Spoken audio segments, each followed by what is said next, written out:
अस्सलाम वालेकुम दोस्तों, उम्मीद करता हूँ कि आप खैरियत से होंगे। आज हम अपने जेनेक्स असिस्टेंट के अंदर अपनी जो इंडोर टेस्टिंग थी 4G की, उसके लॉग फाइल्स को एनालाइज करेंगे। तो इसके लिए मैं एक अलग से प्रोजेक्ट बना रहा हूँ।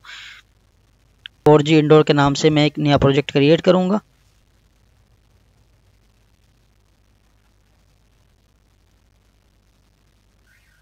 प्रोजेक्ट क्रिएट करने के बाद मैं अपने लॉग फाइल्स को एनालाइज करूँगा। तो यहाँ पे मेरे पास 4G इंडोर टेस्टिंग के लॉग फाइल्स मौजूद हैं। F9 प्रेस करूँगा एनालिसिस के लिए। लॉग फाइल्स एनालाइज हो चुकी हैं।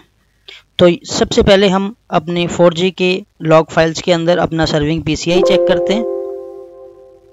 सर्विंग PCI चेक करने के लिए हमारे पास PCI का पैरामीटर होता है और उसके अंदर हम अपने लेजेंड्स को ऑन करते हुए इस तरीके से इसको ले लेते हैं।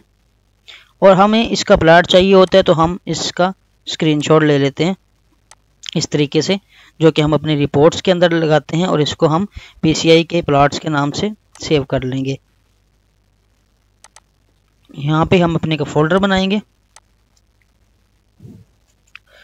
और यहाँ पे अपना इस प्लॉट को इस पिक्चर को हम PCI का नाम दे देंगे और इसको हम प्लॉट बोलते हैं। इसी तरीके से हम इसके अंदर जो चीज़ चेक करेंगे, ये हमारा PCI था जो कि 5 सर्व कर रहा था।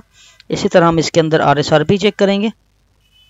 सर्विंग RSRP हमारे पास क्या आ रही थी, इसके लेजेंड्स को ऑन करेंगे और इसी तरह अपनी RSRP की ये जो लेजेंड्स का बॉक्स है इसको थोड़ा हम जूम कर लेंगे ताकि हमारे पास ये क्लियर नज़र आए।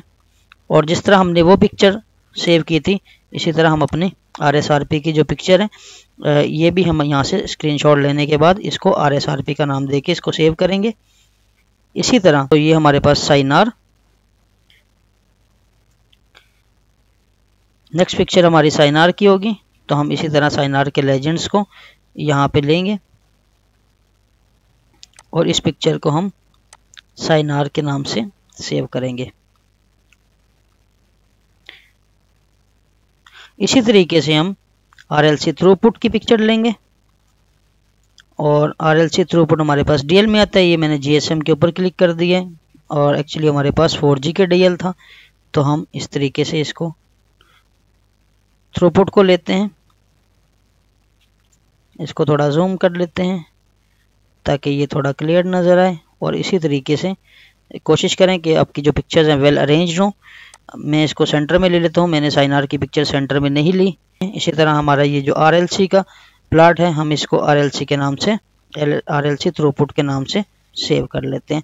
ठीक है। इसी तरीके से अगर हमने UL की टेस्टिंग परफॉर्म की थी तो हम यहाँ से UL का प्लॉट भी ले सकते हैं। UL जो है हमारे पास रेड आ रहा है, इसका मतलब है कि हमने अपने UL की टेस्टिंग परफॉर्म नहीं की थी। अगर हम अपने इवेंट की बात करें तो हम फेलियर से अपने फेलियर इवेंट्स को सर्च कर सकते हैं और वहाँ से हम देख सकते हैं कि हमारे पास कोई फेलियर आ रहा था या नहीं। इसी तरह हमारे पास रैब होता है, LT रैब, इसके अंदर अब नॉर्मल और नॉर्मल अटैम्प्ट होता है। तो मेरे पास कोई अब नॉर्मल अटैम्प्ट हुआ होता तो मेरे पास यहाँ पे LTE रैब अब नॉर्मल अटैम्प्ट आ जाता। तो LTE नॉर्मल अटैम्प्ट की अगर बात करें तो मेरे पास ये सारे जो है वो नॉर्मल अटैम्प्ट हुए हैं। अगर मैं यहाँ पे डिस्प्ले ऑन शीट करता हूँ तो मेरे पास ये 2 LTE रैब नॉर्मल अटैम्प्ट हुए हैं। तो दोस्तों ये इस तरीके से हम अपने 4G इंडोर टेस्टिंग का एनालिसिस करते हैं और उसके प्लॉट्स को सेव करते हैं। सेव करने के बाद हम उसको अपने रिपोर्ट्स में लगाते हैं और जो चीज़ें हमें यहाँ पे रिक्वायर्ड होती हैं हम उसको निकालते हैं। इनकेस अगर फेलियर आ रहा होता है तो हम अपने फेलियर्स को निकालते हैं और कोई भी चीज़ अगर हम शीट पे डिस्प्ले करते हैं तो उसका स्टैटिक निकालने के लिए हम यहाँ से स्टैटिक से निकाल लेते हैं। इस तरीके से हम अपनी 4G की इंडोर टेस्टिंग को असिस्टेंट के अंदर एनालाइज करते हैं। तो मिलते हैं अगली वीडियो में, उसके अंदर अपनी 3G को जो इंडोर टेस्टिंग हमने PHU के अंदर परफॉर्म करनी है उसका हम लॉग फाइल्स को एनालाइज करेंगे।